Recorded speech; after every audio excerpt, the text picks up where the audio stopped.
चढ़े शीतला माई के मंदिरवा घनन घनन घननाय हो माँ। मिर्जापुर सहरिया के पतरी गलियावा पितरी के घंटा बिचाई हो माँ। पितरी के घंटा बिचाई हो माँ।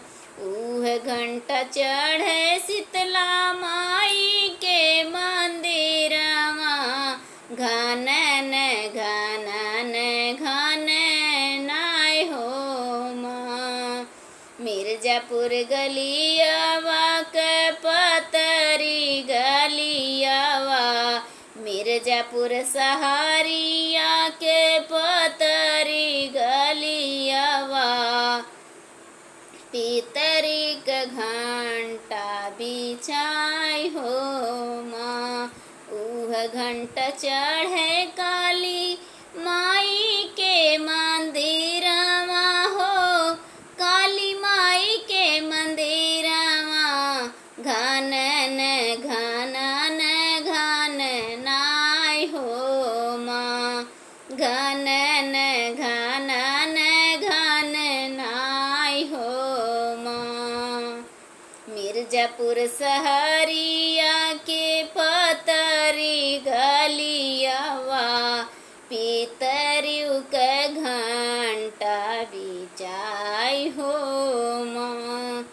उह घंटा चढ़े मैहर माई के मंदिरवा घनन घनन घननाय हो माँ।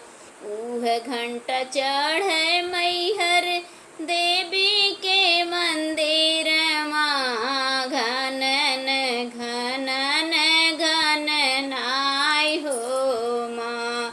मिर्जापुर सहरिया के पतरी गलियावा पतरी गलियावा पितरियु के घंटा बिचाई हो माँ।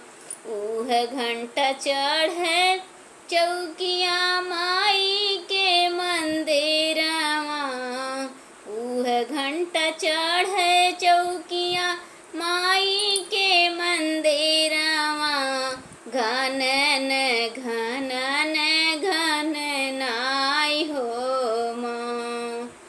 मिर्जापुर सहरिया के पतरी गलियावा